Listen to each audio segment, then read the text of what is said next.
Martinsville has been hurt. This broadcast can't keep me alert. Brought the short tracks down. Ooh, 1, 2, 3, 1, 2, 3, finish. 1, 2, 3, 1, 2, 3, finish. 1, 2, 3, 1, 2, 3, finish. Where is Bowman? He didn't get the memo. Fox won't shut up about the Hendrick 40th anniversary. Fox is gonna live like the rest of the field doesn't exist, like they don't exist. Goodyear is gonna bring a tire that has zero wear, and they don't even care. Fox won't shut up about the Hendrick 40th anniversary. Poor short tracks.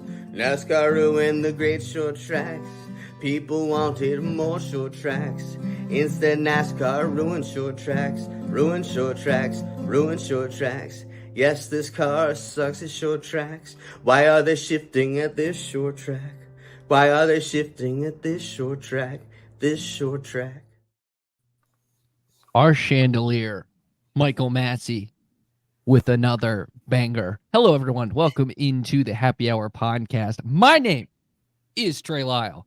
Joining me as he does every week, my partner in crime, Mr. Michael Massie at M_Massie22 with another banger. And as always, joining us as our, I called last week, I actually described him as our pinch hitter, and he's been that good this year for us. Filling in for Dalton Hopkins has been Caleb Barnes at Caleb Barnes_, the man behind all our social clips that you see at the Front Stretch Twitter feed at Front Stretch. Make sure you follow that.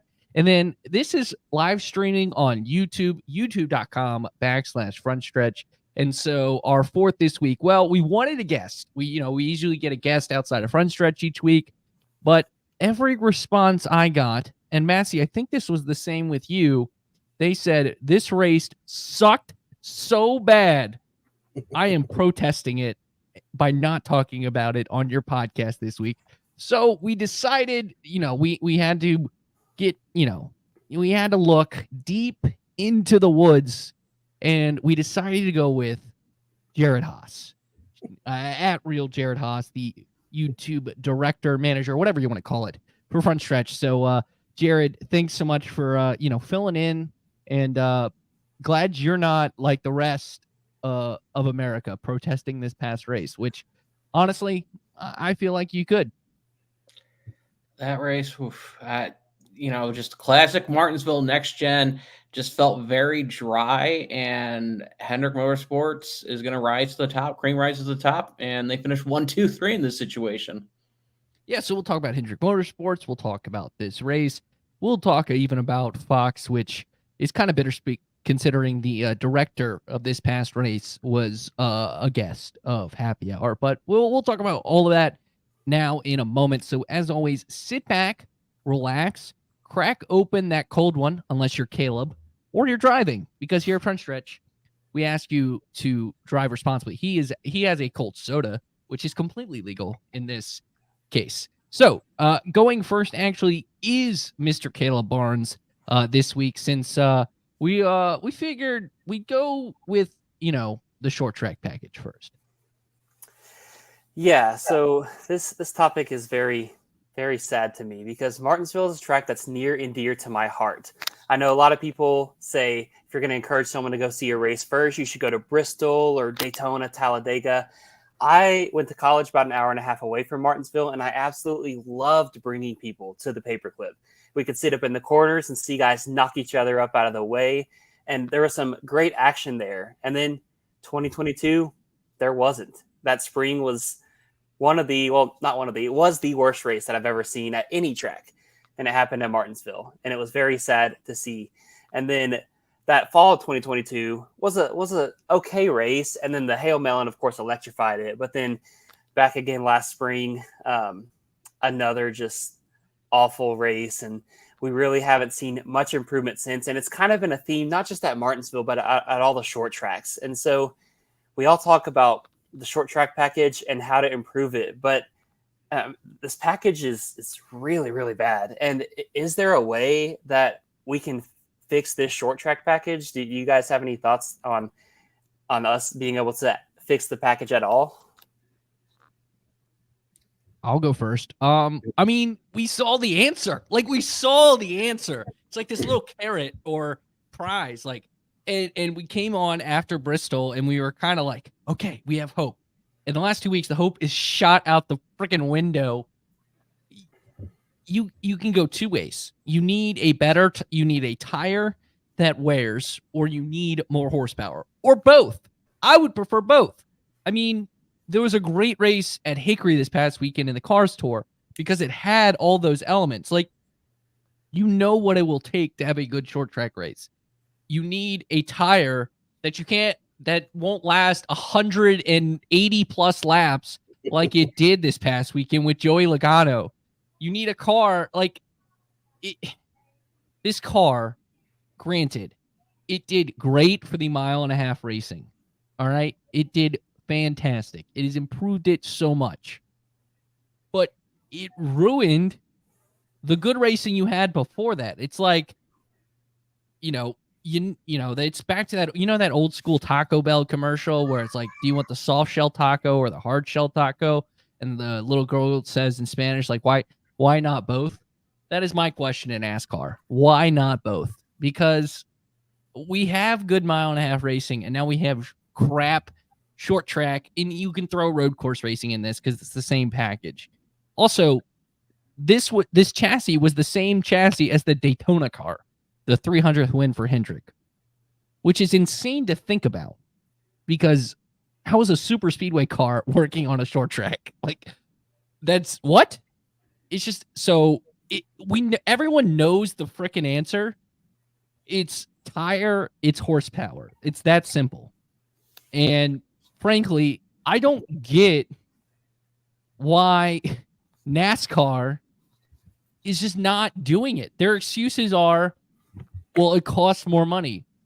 You have not saved money at any point in this next gen process, because, surprise, the teams are still going to spend as much money as they possibly can to make their cars faster. So it's just dumb. You're ruining some of the best tracks in the circuit. And you had this little tease at Bristol, which was a great race. One of the best races of the season, where you had the tire, you had basically what the fans have been asking for. And your excuse in that you thought it was a problem. They thought it was a problem, which it's crazy to me. I want to ask this question. Have we perfected NASCAR in the sense that, hey, guess what? We have perfected this everyone's equal parity type of thing. We have everyone. I think I saw a tweet, the auto racing analyst on Twitter, that said the top 15 cars in the last 15 runs, they were all packed in together like sardines. And when you can't really pass the driver that's running 30 in last place, I think I saw the average race pace was within a couple tenths from between the fastest of Kyle Larson to last place of Josh Williams of average speed, only a couple tenths. You can't really jostle and move stuff out of the way. I feel like we have almost perfected it too much, in the sense that NASCAR is too perfect. We haven't had a lot of DNFs. People aren't taking that risk in much. And the short track package, as you mentioned, tires is an issue. You've had, I think another factor we have is shifting. You know what? I can make a mistake, grab another gear, go down, and mash it off the corner and be all right, and keep that position on hold.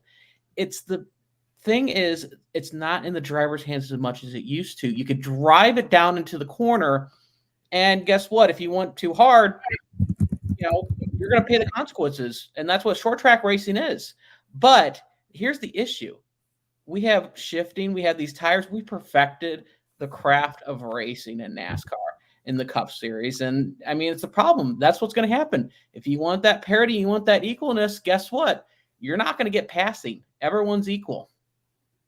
Yeah, literally every detail Jared said is a problem with this car at short tracks. I mean, First off, we have an IMSA car basically racing it. Yeah, I was gonna say Jared eloquently said it, what I said, but like I just said it in a rant. Also want to shout out Chris in the comments. He's sharing his opinions about some drivers, as well as he's given us a shout out about our interviews post race, which you can catch right here on our YouTube page. Also where Chris is, facebook.com/front stretch. So thanks so much, Chris, for the comments. We appreciate it. So if you comment along while we talk about our various topics. Sorry to interrupt you, Massie, but I wanted to get that in there. Yeah, no, Chris, keep going off, man. I agree with a lot of what you're saying. I won't say which parts, but yeah, I think that having this IMSA car, that it brakes too well. You don't get people messing up because they can, if they do mess up, they can shift, like Jared said. And Trey, it's funny you say the thing about the chassis being the same. Like even in the days of Richard Petty, where they typically ran the same car, they'd run it a bunch of 10 times a year. He would have a super speedway car and a short track car because they're so different. And now to be able to run the same stuff like that just shows part of the problem why we don't get the beating and banging that we used to. You can't get close to anybody. Like the way the car's set up, you literally cannot get close to anyone to bump them out of the way. Now, obviously, they're not going to get rid of the next gen car overnight, even though Jeff Gluck of the Athletics suggested get them late models for the short track, which I would love, but is never going to happen. The only two solutions I think they can make this year would be horsepower and tires. Increase the horsepower, make more tire wear. The horsepower thing, I think if you backed Jim France and Steve Phelps into a corner, they would bite the cyanide tablet in their mouth rather than give us more horsepower for some reason, because they're chasing a manufacturer that they've been chasing for the past 15 years that we haven't gotten yet. But the tires, like Goodyear, what are you doing? Look, I get there's that, they think there's this public perception that if they have a bunch of tires blow, they're not going to sell tires. I say the fans need to flip it around. Fans, start a boycott of Goodyear. Say, I will not buy, and I'm going to buy this as well. I will not buy a single Goodyear tire. I don't have Goodyear on my car. Tire that wears. What did you say, Trey? I don't have Goodyear on my car. I don't think. Nope, I don't either. You give me some good tires, I might buy some.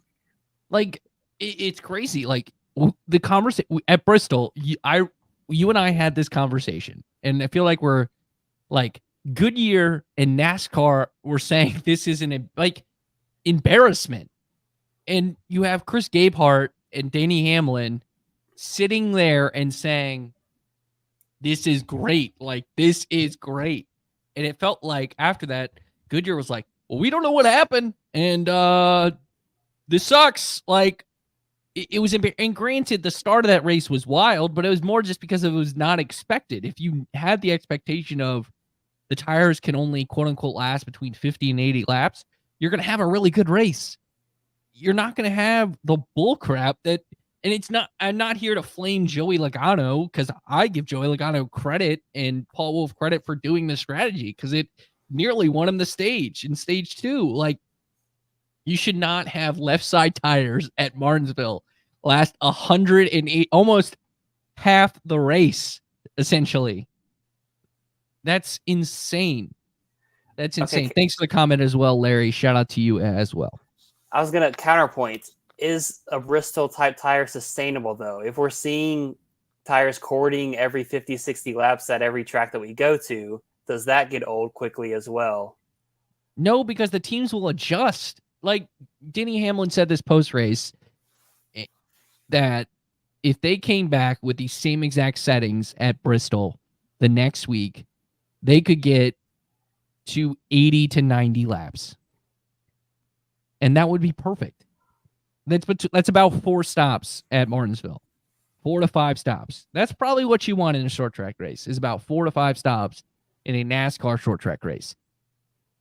And you essentially, if it stayed green, could do probably like 2 to 3 at Martinsville, depending on just gas mileage?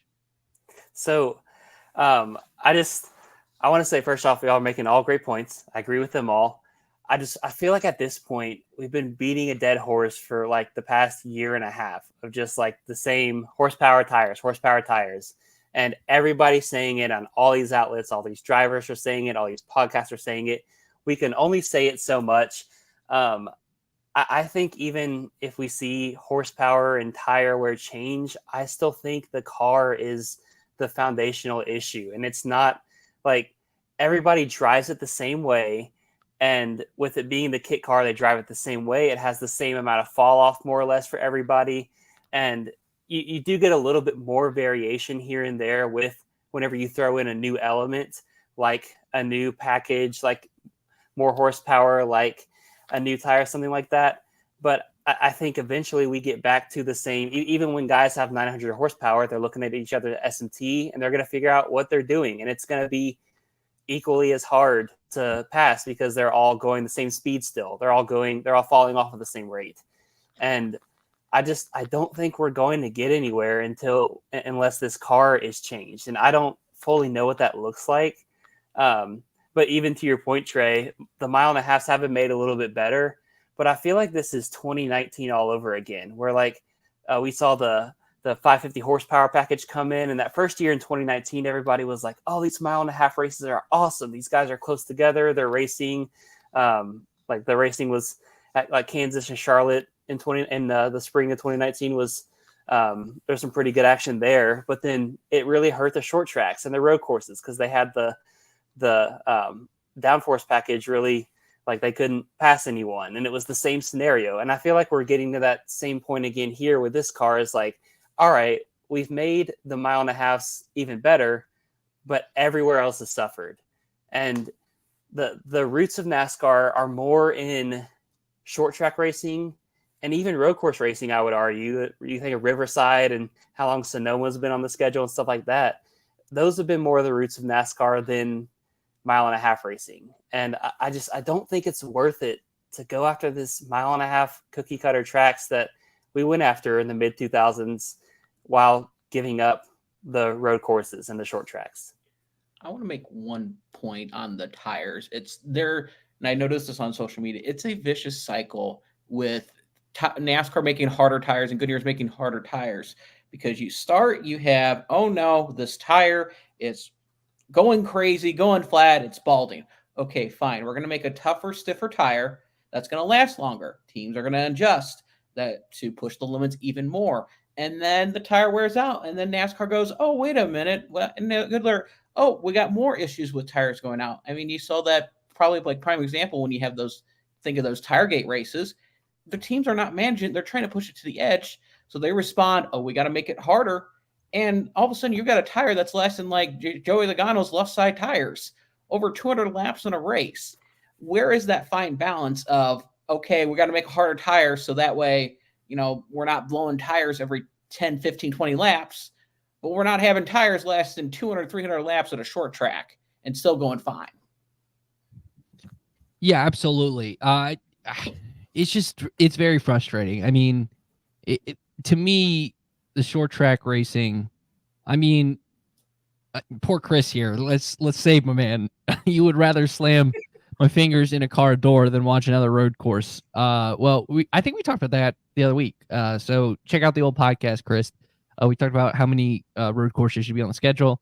I will mention this to Massie. I don't know if you saw this. Will is a little behind, but he's going to pick up on this at some point. Will, you're going to when you catch up? Will. But song was a banger, and I'm hitting the comment section. I said I think Massie should put out an album soon, so we'll see if that happens as well. So appreciate everyone leaving the comments. This is maybe the most comments we've had in an episode, so we're enjoying this conversation, and our audience is growing. Share this with a couple of friends. So share this wherever you get your podcast. If you're listening to the audio version, we're always on youtube.com/frontstretch 7:30 Tuesday nights right here, and we're cooking up some good guests for you here as well. But we do got Jared. Thank you so much, Jared, for coming this week. We appreciate you, bud. As always, if you're a first-time listener to the Happy Hour podcast, this is our version of Door Bumper Clear. Typically, we have Dalton Hopkins, the man behind the podcast. I have to shout out Dalton He's obviously on leave right now, so when he comes back, he will be the third co-host. So Caleb, doing a great job being our pinch hitter so far this season, and he was a great job presenting that topic. Now it's Jared's turn.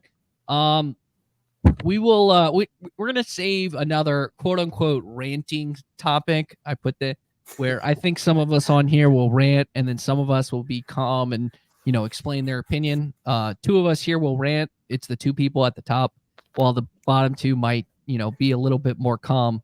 But there's some rumors this past week, and not shocking, made around the team that is owned by the uncle of one Jared Haas. So we loud. I'm just, he's actually not related, but Uncle Gene came out, and Jared, hopefully you can get some insight from your uncle on these rumors and if they're going to happen. So I'll leave the floor to you. This was why I put in my X file, no relation to Gene Haas. I have no solid family ties to Gene Haas, but I do want to make mention. I mean, the door bumper clear kind of reignited more rumors of Stewart-Haas Racing selling charters. I'm looking at this, team, and I'm looking at average finish. Josh Berry this season has an average finish of, it looks like, a 22.9, and like I said, this is the season. Then you look back at Haas's last full season, 2008, Scott Riggs ran most of the season 25.8 for an average finish. And you look at the charters going on, and you look at the sale of $40 million that Live Fast Racing got for the previous charter, which has kind of been the bar set.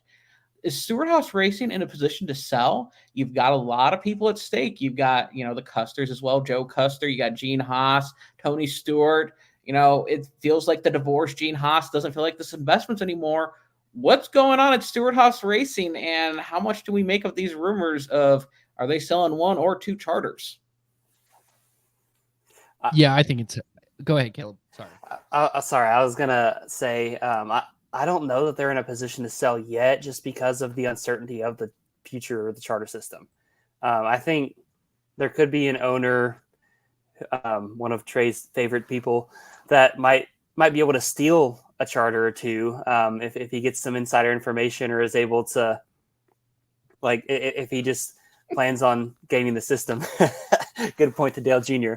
I mean, I think I feel like they're going to work something out with the charter deal, but just at this point, I feel like it's hard to, maybe Gene is just trying to get whatever money he can out of this and be like, oh, let's let me try to get a few more bucks before this thing is over, maybe. But I think you got to wait until the next deal is finalized. But even you bring up the average finish, I feel like Haas has been running a little bit better than they did last year. They just haven't, the finishes haven't correlated. Like Chase Briscoe was top 5 pretty much all race, and then the late race restart shuffled him back to 9th. And Josh Berry at Richmond and Bristol was up in the top 10, competing for the lead at points throughout those races. And then the pit stop troubles or tire issues or whatever had him finish outside the top 10. But those are my thoughts. What do you guys think? I will say it's been a mighty fall for Stewart-Haas Racing. 2018, the worst average finish between the 4 drivers was a 13.8 by Clint Boyer. So, I mean, the standards have fallen off the cliff for Stewart-Haas Racing in the past half decade. Yeah, usually when Kevin Harvick leaves your team, the next couple of years are usually pretty rough. Just ask Richard Childress about that. But the way that quote, I haven't listened to the DBC episode yet, but I just saw the Reddit post about them saying about selling two. It said I just finished it. Essentially, Freddie says he thinks they're going to sell 2 because Gene wants to get out. That's kind of the vibe. But so it sounds like Gene wants to get out of NASCAR, or he just wants to get rid of those 2 charters. Well, it's that, and they possibly could lose their tier 1 Ford support. Gotcha. Yeah, and I don't think they're going to be with Ford after their contract runs out. But we'll see. We'll see what happens. But I don't know if he were to pull out, he's the money behind it. Tony Stewart is a very wealthy guy, but I don't know if he has race team owner money. You know what I'm saying? It's like Michael Waldrop Racing. When Rob Kaufman pulled out, the team pretty much had to shut down. Granted, you sell 2 charters, you got enough money, you can keep the boat afloat for a little while. But I think like the result, like you're saying, the results don't show how good they've been. They're definitely, I think they're better this year. Noah's been doing really well. The points penalty is killing him right now. Points penalty killed him and Priest as well. But like Briscoe, I didn't think he'd been doing that well. I checked the points; he's 18th, so I'm actually surprised he's that high. And Barry, I feel like, has been the best one on just like pure speed, but he keeps having bad luck, just tough breaks to keep him from getting the finish that he deserves. So it'll be interesting to see who, like, it kind of feels like Ryan Preece is the odd man out if they do sell 2 charters. I'm not sure who the other one would be. Maybe Gregson, maybe Briscoe. Kind of feels like they're going to stick with that 4 car, just because that's been the moneymaker all these years. And also, they want to keep Rodney Childress. Yep, he's a big key, and it's Barry's rookie year, you know, so you can't give up on him that quickly. So yeah, it'll be interesting to see. You mentioned Junior, but there's another guy who has more drivers than he has seats, and has some deep pockets as well. Deeper pockets than yeah, Justin Marks Trackhouse. So I could see them making a play for those charters as well. Yeah, I think if Stewart-Haas. So here's my let's welcome to tinfoil hat time. All right. Stewart-Haas Racing, when it was really formed, it had a partnership with Hendrick Motorsports. Who has a partnership with Hendrick Motorsports essentially now? It's Junior Motorsports. So, theoretically speaking, if, Stewart-Haas wants to go back to Chevrolet, there are 2 former JRM drivers already there. So theoretically, Junior could just join with Stewart-Haas Racing. You call it whatever you want. And that solves the Junior issue. I still think you would sell 2 of the charters because I think part of the reason is that they're losing support from Ford and they've stretched themselves too thin, essentially, which some teams do. I think unless you're the team we're going to get to at the end, Hendrick Motorsports, and Joe Gibbs Racing, which basically the only 2 teams essentially that have essentially kept a 4-car team with all 4 cars running to the top, it feels like.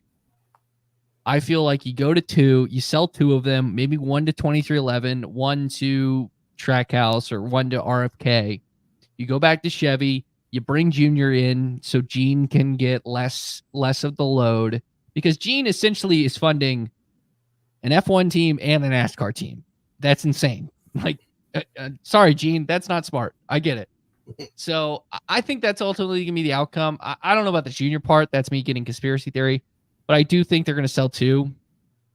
I think I trust 2311's aggression because they also have someone who's just as rich, actually richer than Justin Marks, in Michael Jordan, who's a billionaire. And, he did just sell a race team or a NBA team for a couple billion. I think he can get a charter pretty easily.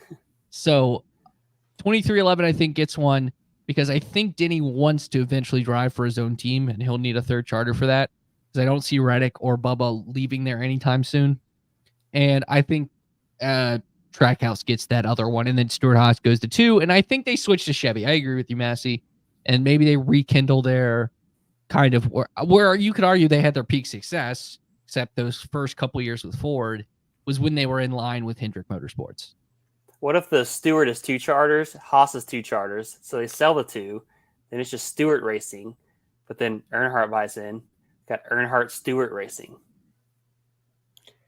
I'll play a little bit of devil's advocate on why Gene Haas might be willing to sell. Your uncle? Where's our charter deal? Where's our prices? There was talk about that in February of there's a charter deal supposed to be 7-year and all this type of stuff, but there's nothing to be finalized with this. And we're at the end of the charter deal that was signed, that was re-signed in, I believe, 2020. So, this could be a charter deal where, hey, guess what? This could be worth 20 million. It could be worth 60 million. Gene Haas has to weigh his options, and I think the junior thing's not too far fetched. I don't think you're aluminum hat, tinfoil as much as you seem. Well, I think thanks, Jared. I think some things that happened this past week show us that agreement is not very close at all to coming. I'm talking, of course, about the feud between Denny Hamlin and Speedway Motorsports CEO Marcus Smith. What? Did that happen? Must have been sleeping.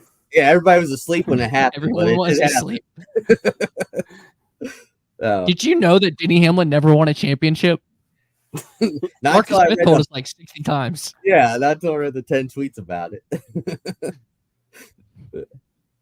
Did you? Come on. Did everyone know that Denny Hamlin never won a championship? Because I guess that's the comeback when it comes to Denny Hamlin now. But yeah, let's move to our next topic now, as we're here with the Happy Hour podcast. Moving on to Massie. All right. It was not a great race, so they did not have a lot to work with, but they, sometimes you turn, chicken SHIT to chicken salad and you make the best of it. Feels like Fox took chicken almost said it. Chicken, you know what? To just, you know what? I don't know what, Trey. What do you mean? Starts with an S and ends with a T. I am honoring Fox tonight as I'm wearing my Digger shirt. So, the heyday of Fox, I think, was when they had a great character in Digger. And, they cared about NASCAR, it feels like. And I feel bad saying this because we had Artie on. And I love that conversation we had with Artie Kepner, the director for Fox on NASCAR. And you know what? I'm not even blaming him. He probably is handed not great tools and does his best. But Massie, I will let you take the floor with this topic. Yeah, I'll start off by saying that Fox was very integral to the peak of NASCAR. Like back in 2001 when they started, they were awesome. Artie Kempner is a legend, just for all he's done for the sport and all. But I do think the people in charge, so over him now, I think they just don't really know what they're doing. And every time I think they've hit a new low for their broadcast, it's like they lower the bar further. So I don't understand, like, how are they this bad? Yeah. So I tweeted this out in the middle of the race. They show a graphic for the last 5 Martinsville winners. I think one of those is right. The Blaney one is right. Like Ross Chastain, Daniel Suarez, they've never won at Martinsville. So it is making up stats in the middle of the race. Like, what are you doing? And then I don't know. It's just they have all these fancy gadgets, all these camera angles, and they seem to miss everything. I saw a stat. I forget the percentage, but it was something like they've only caught 9 out of 40 wrecks. Like when they happened, they show the replay afterwards on the rest. So what's the deal, guys? Why is Fox just doing so bad now? Anybody want to go first? I'll go ahead. I mean, the Cup broadcast was probably the most frustrated I've ever watched a race, considering the fact that the Fox broadcast was so linear with their storyline. You've got to realize this. There was a 37 car field out there. And with what Fox was going on with the Hendrick Motorsports stuff, it only seemed like there was 4 cars on track. To realize this, that Fox not only missed one incident that happened in the green-white checkered in the Xfinity race, it also missed the Cup incident when involved Brad Keselowski and Austin Cindric. TV made no mention of that except for Mike Joy with Live's Call. We had to piece it together on social media on what happened. And that's the frustrating part is you have a call of Mike Joy. There's a crash in turn 4. Oh my gosh, what happened? Are we going to have a caution or not? Nothing is made of this even afterwards too. And we had an extended time post race to even elaborate, say, hey, here's a replay of what happened on the last lap. No, we've got to look at all the Hendrick angles. We got an interview from all 4 Hendrick drivers. We got an interview from Rick Hendrick as well. And we got an interview, I believe, from Not Jeff Rick Hendrick. He wasn't there. Yeah. He called it. It was He all called and it it. was on the phone. Okay. Race. Sorry, I didn't watch that part of the broadcast. So He It was was there. Jeff He was Gordon as there. well. Jeff Gordon was, I believe, the first one. I don't think Chad Knaus. They may Gordon have- definitely got interviewed. I watched that interview by Regan Yeah. Smith. So that's the frustrating part. There was a lot of things missed. You had, as we talked earlier, 2 Stewart-Haas racing cars finished in the top 10. In the top 10 in that race, Todd Gilliland with a good run with the top 15. And it just felt like it was completely missed. There are other stories besides Hendrick Motorsports and their 40th anniversary of their first win. And, that's the frustrating part. There are other fans besides Hendrick Motorsports watching this race. Yeah, that I don't blame as much because it is a big storyline in the race. And I agree. I mean, in the final stage, they were running 1, 2, 3. So it's and it would have been the first. Like that part, I don't as much. It's kind of like telling the story of the race. But I want to give Fox credit in a couple of things. And John apparently does not like Clint Boyer in the booth. I think they've unlocked a really good trio in Mike Joy, Kevin Harvick, and Clint Boyer. Clint Boyer is a really good foil for Kevin Harvick. Kevin Harvick, despite the fact he stole our podcast name, has been great in the booth. And I think he's ultimately really I think that's really good. However, the zoomed in shots, who cares about a brake rotor? Who cares? It's a cool visual once or twice, but 90 laps of just seeing a brake rotor is not what I want to watch. It just feels like they are shooting NASCAR in 2010, and it really needs to be shot in 2023 or 2024, whatever year it is. It just seems they haven't changed their model ever. And I like some of the features they've been doing, like highlighting the pit crew.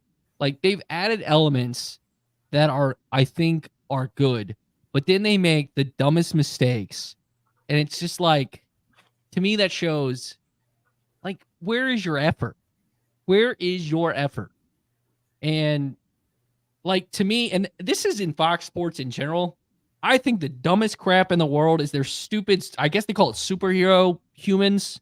They only do it for the Cup Series in NASCAR. They don't do it in the Xfinity Series or the Truck Series. But seeing these awful cartoonish graphics of people is the dumbest crap in the world. I don't get why you can't just show their regular photo. It feels like branding of Fox. I think I think the NFL on Fox. No, yeah, I said Fox in general. I think it's dumb when I watch a football game too. I don't need to see Jalen Hurts or Patrick Mahomes or whoever as a cartoon. Just is dumb. It's dumb. I will say one other issue I've had within the Fox thing is I've had it. I think this is the second time this has happened. This happened at Richmond in this race broadcast. We were bringing up something last week that wasn't mentioned in the pre-race show. No, this was 20, 25 laps to go. You had it at Richmond. We talked about the Coda pit stop, I think, with 25 laps to go. And then we had the same thing. This, like I said, in Martinsville, we were talking about the Richmond restart zone with 50 laps to go in the race. That is stuff to close the book in a pre-race show to recap on fans on what happened in the week from the checkered flag at Richmond to the green flag at Martinsville. This shouldn't be something where it's the later stages of races and we're going, oh, hey, by the way, this is what Elton Sawyer thought about the restart at the end of the race. It's incohesion with what is going on the track and how to set up, okay, is this appropriate time to talk about last week's finish? I don't think so when we're talking about, this week's finish is about to come up. Jared, that's not even the worst part of what they did. Overtime finish. Overtime, okay? You're supposed to be setting up this final restart Instead, you're showing ads of grandfather clocks from the 1970s, and they're circling. The booth is circling which ones they've got. What is that? You can do that on like Harvick's podcast or something, or the pre-race show, or like it, not overtime. That was just the most ridiculous thing to me. Well, there's about 100 other laps before there where nothing else was going on anyways. I think it's that kind of, there's not enough time for me to air all of my grievances and frustrations with Fox. Do it, Caleb. Do it. I'll sit back and let you go. There's not enough time, and maybe some of it starts because I got rejected from an internship last summer, and I was gonna fix it all. But that isn't another. I'm just kidding. But I just look at the way, again, people look at the way F1 has grown, which they're starting to kind of flatten out and maybe dip a little bit just because their racing product hasn't, it's just been Max Verstappen. That's it. But I've been paying more attention to their broadcast, and they do a fantastic job. Granted, they have less cars to cover, but they're covering the guys all the way back in 18th, 19th, 20th place whenever they're making pit stops, and they're talking about their strategy. And it's like, who cares? They're gonna finish outside the points. They're not gonna earn anything, but they're still talking about it to do something on their broadcast because nothing else is going on. And in NASCAR, even at a race like Martinsville or Richmond, when it seems like nothing is going on, there's still plenty of stuff going on.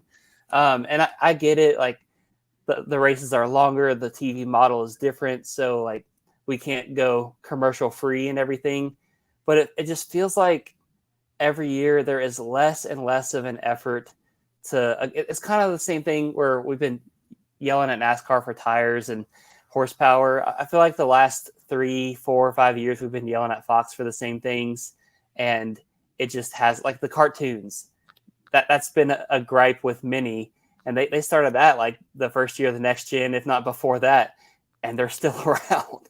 And just a lot of these things that we've complained about for so long, and no mention of it. But then it's like, oh, we've got this cool little graphic on the top that turns green or yellow, and it shows it's like a race fill-up bar or something. I have to say, why did Fox go side by side?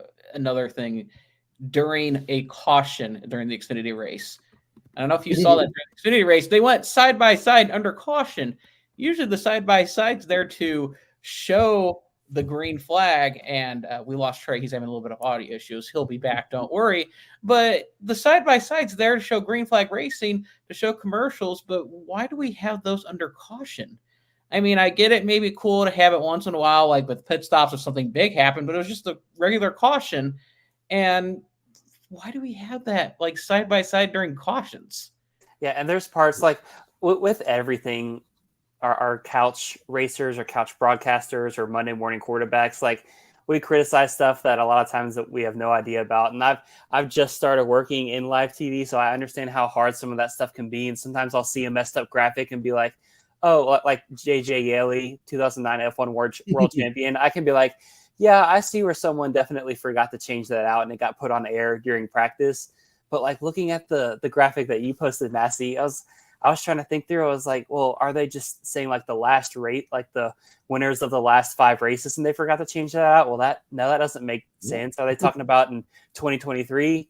No, that doesn't make sense either. And I was just going down all the I was like, is there any sort of template that they had that they threw this up and just forgot to change the template? And I was like, it just doesn't make any sense. And there's so many of those type of mind-boggling mistakes of like, it just doesn't make sense why the broadcast and the announcers, the pit reporters, I think they've all done a great job with what they're given, but it's the behind the scenes stuff that we don't see, whether it's the producers or the cameras zooming in. But I feel like all that goes back to the production meetings. There's just so much going on that it's hard to pinpoint one area. That's yeah. TV's not an easy job.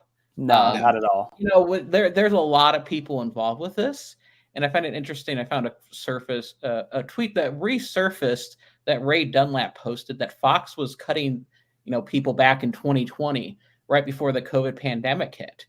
And when you have less people on a broadcast and dealing with the graphics to make sure they're all right, you're going to see a dip in quality.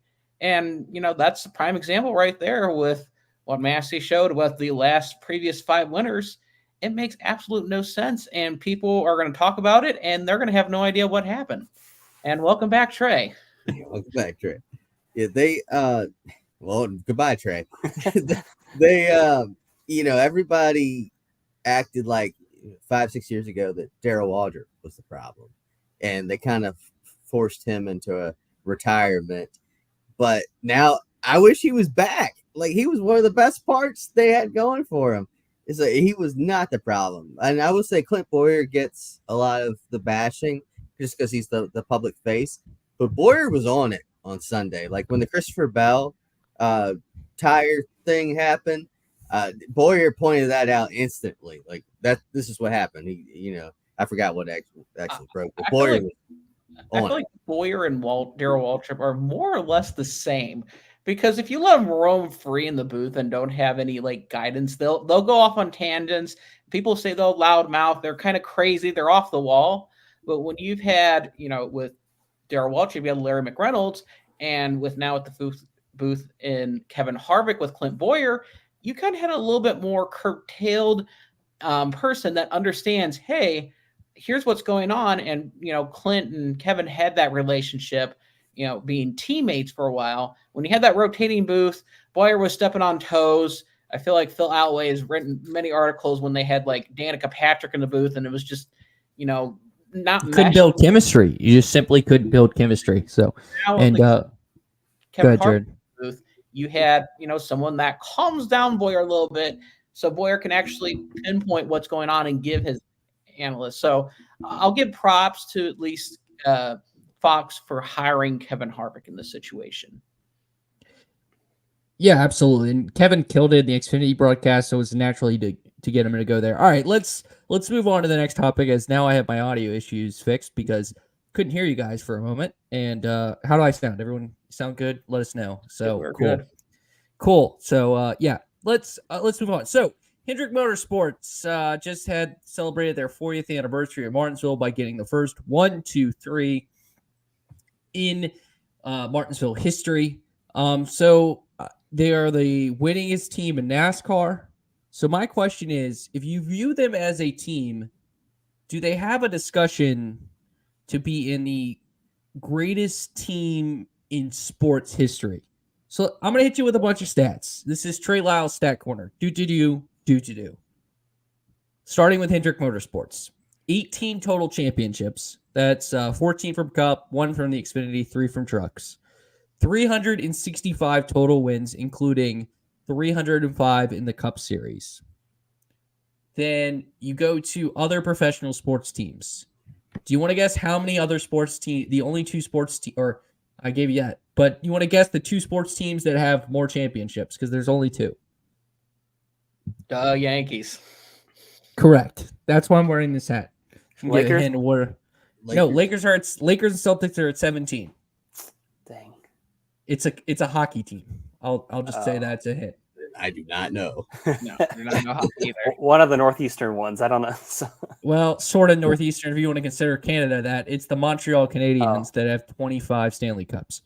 So, but to put in perspective, the Canadiens won their first cup in 1919. The Yankees, had a lot of success in the 1920s. Celtics, obviously, with Bill Russell. Like, if you think about the time frame, the Hendrick Motorsports has done a lot more in a smaller amount of time frame. You had the NBA celebrating their 75th anniversary. Was it their 75th anniversary last year. So just to put in perspective, the Lakers and the Celtics in 70-ish years won 17 titles.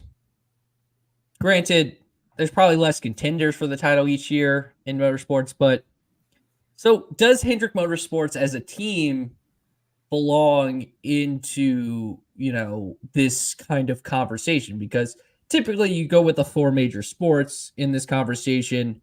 I think it's typically amalgamation of the Yankees, the Celtics, the Lakers, and then you want to throw in the Patriots and maybe Cowboys. Sure, we can throw in the Packers. 13 championships. Okay. So, my question, one, let's preface this. One, do they belong in the discussion? And two, are they the greatest? Well, they belong in the discussion. I think that's the easy part of the answer because, yeah, they've racked up that many championships in just 40 years. As you said, a lot of these teams have been around for 100 years. They've only been around for 40. So that's really impressive to be that good. As far as the greatest, like, period, I have a little tougher time. Like, I don't know. Biasedly, I'm going to say the Packers because they got the most NFL championships.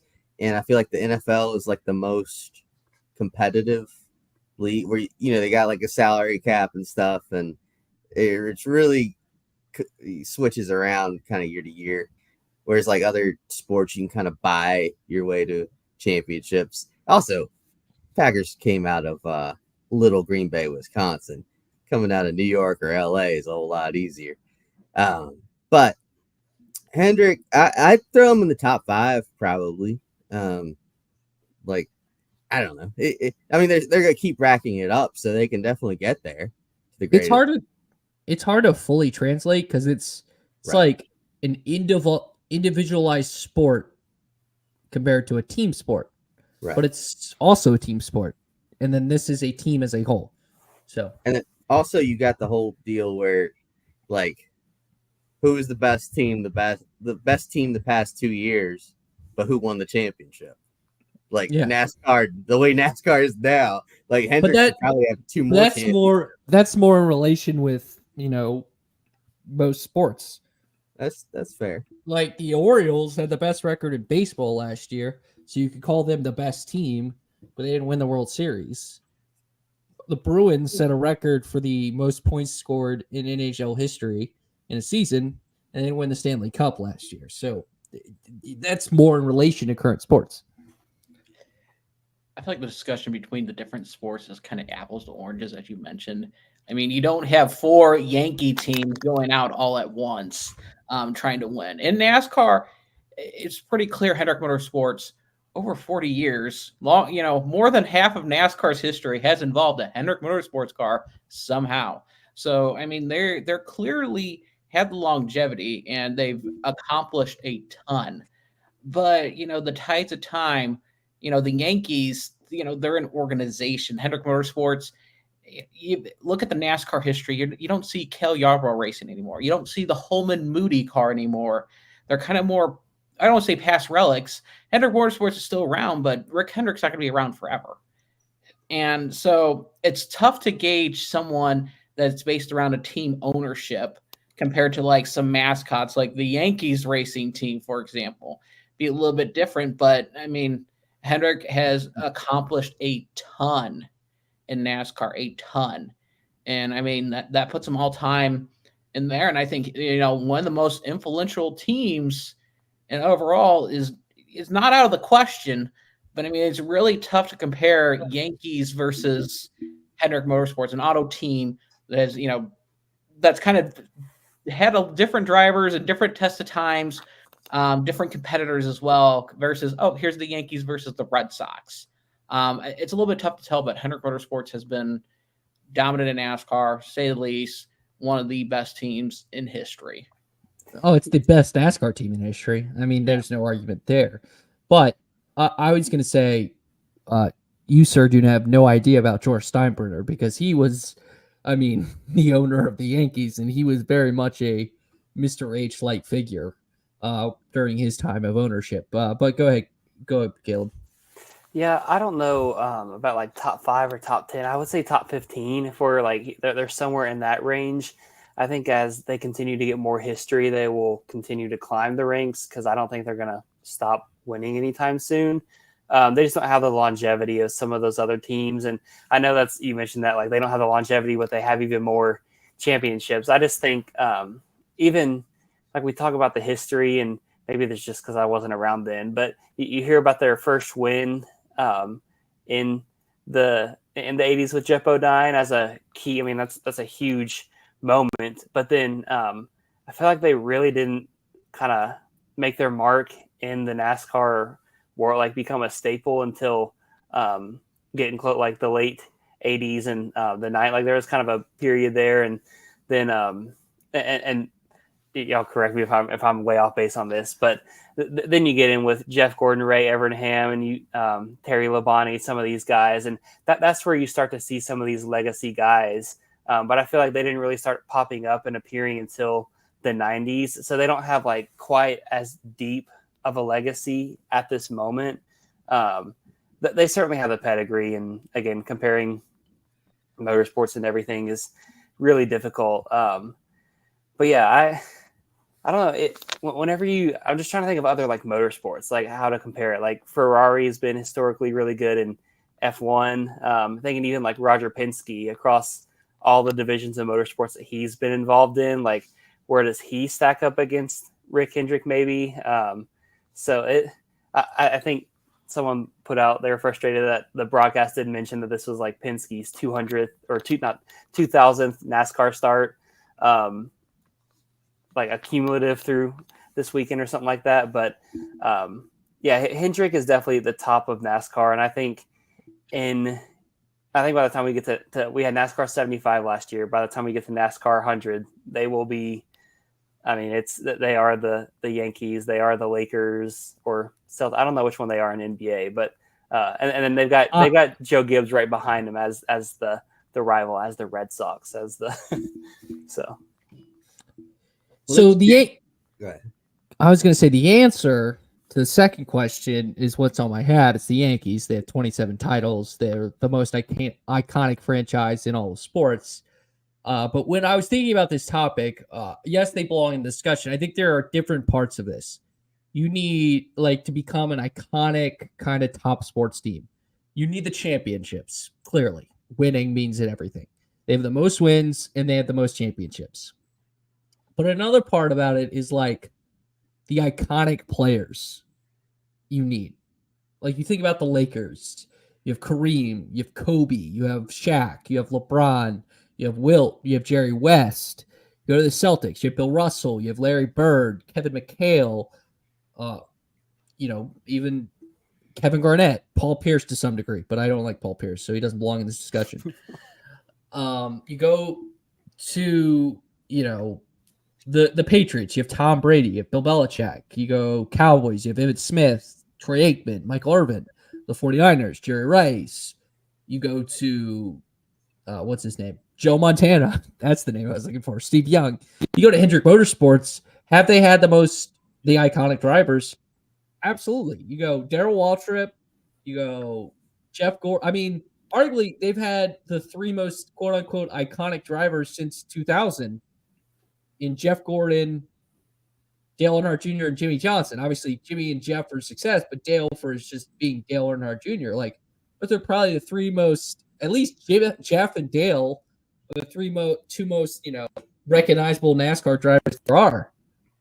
And so they have that. You check that off. Like, you could argue they've had the most iconic drivers as one team, just because you go today, like you have Larson, who's doing the double. You have Chase, who's the most popular driver. William Byron to some degree. And so they check that mark.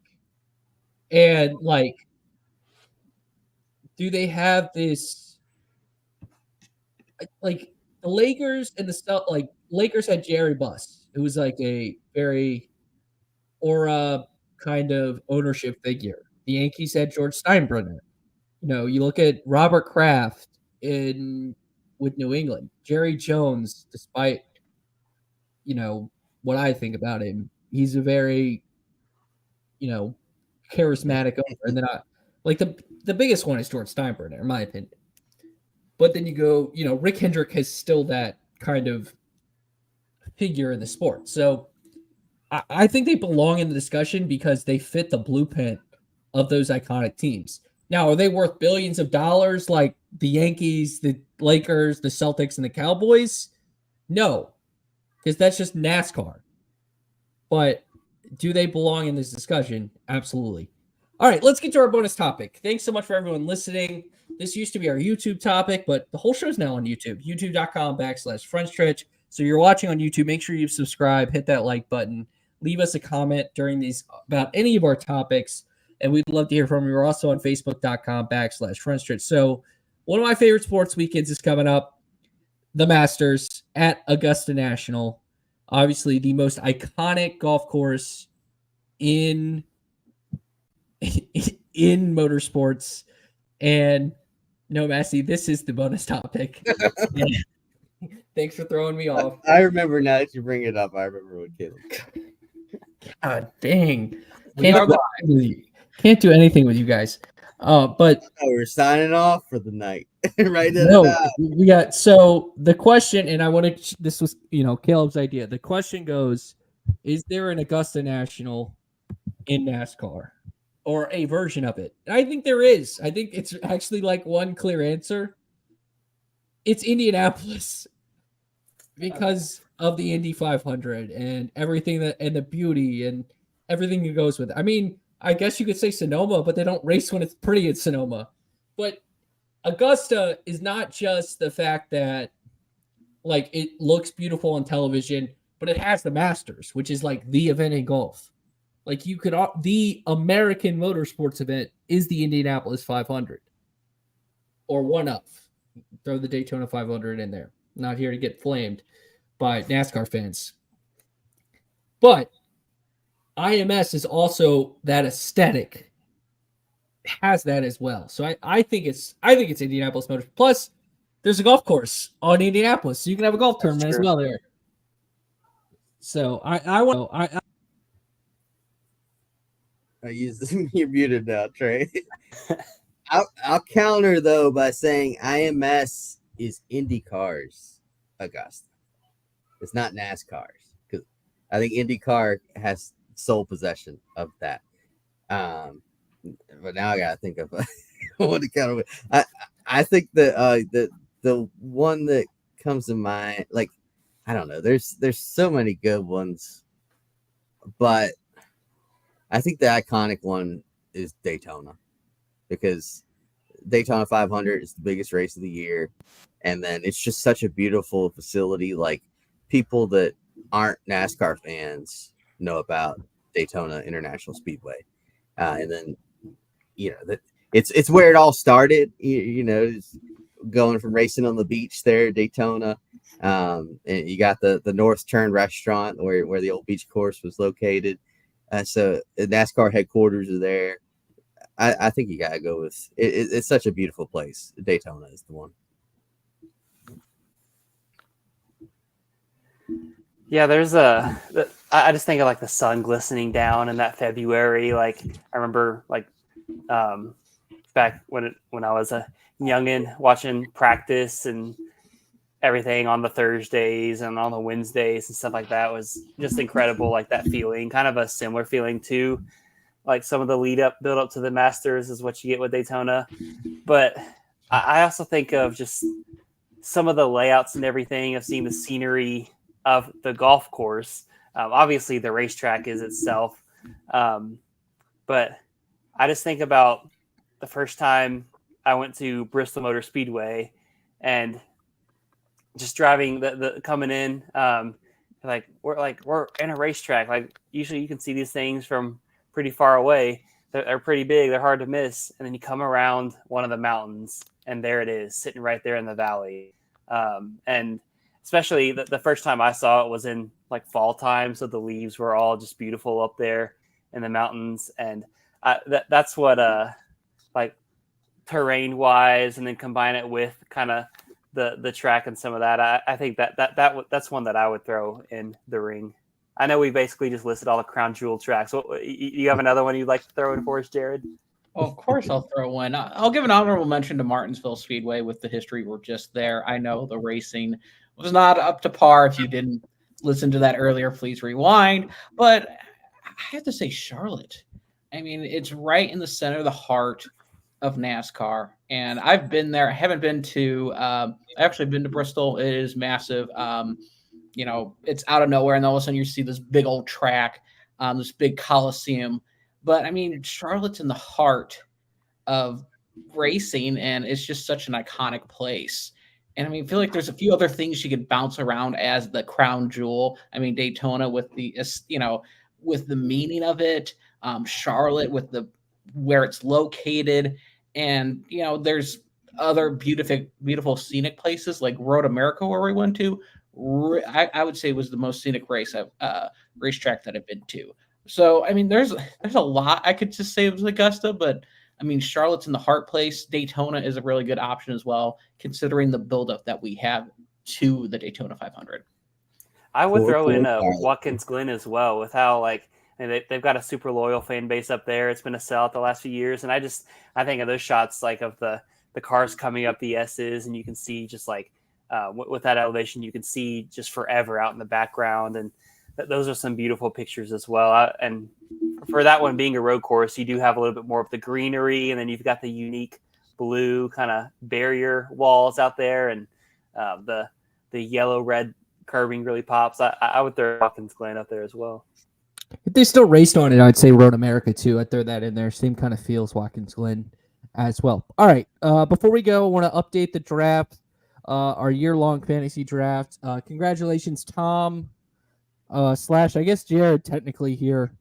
You're in the lead at 1111, so 1,101 or 11. Excuse me, I can't do math. Massie, you made a nice run last week at Richmond, but ultimately, you're falling just behind at 1065. I have now passed Brian at 1008, and Brian / Caleb / Dalton is in last at 1007. We'll see how we're doing the rest. So follow that along all year. Thanks so much for making this a great episode. Jared, thanks so much for hopping on. You got NASCAR mailbox, right? Mailbag. Yep, you got it. Mailbox. Right here on this YouTube channel. Ask your questions in that comment. And like I said, could be featured in that as well. It is fan driven. So if you're upset about the topic, ask your question in that in the YouTube comments. Yes, absolutely. Massie, you have a behind the curtain column this week, as well as Fire on Fridays, as well, I believe. Caleb, you just did Thinking Out Loud this past week. So check out all our content, frontstretch.com. Subscribe to the Front Stretch Podcast Network as well. Coming up this week, Brian Nolan and myself are doing Bringing the Heat. And Brian also has an interview with Ray Everham in that, speaking of Hendrick Motorsports. What else? Through the Gears betting preview of Texas. Great content coming up here at frontstretch.com. So for Jared, for Caleb, for Massie, for myself, thanks so much for listening to this great episode, our most watched live episode of Happy Hour right here on our YouTube and Facebook pages. So thanks so much. Have a good night.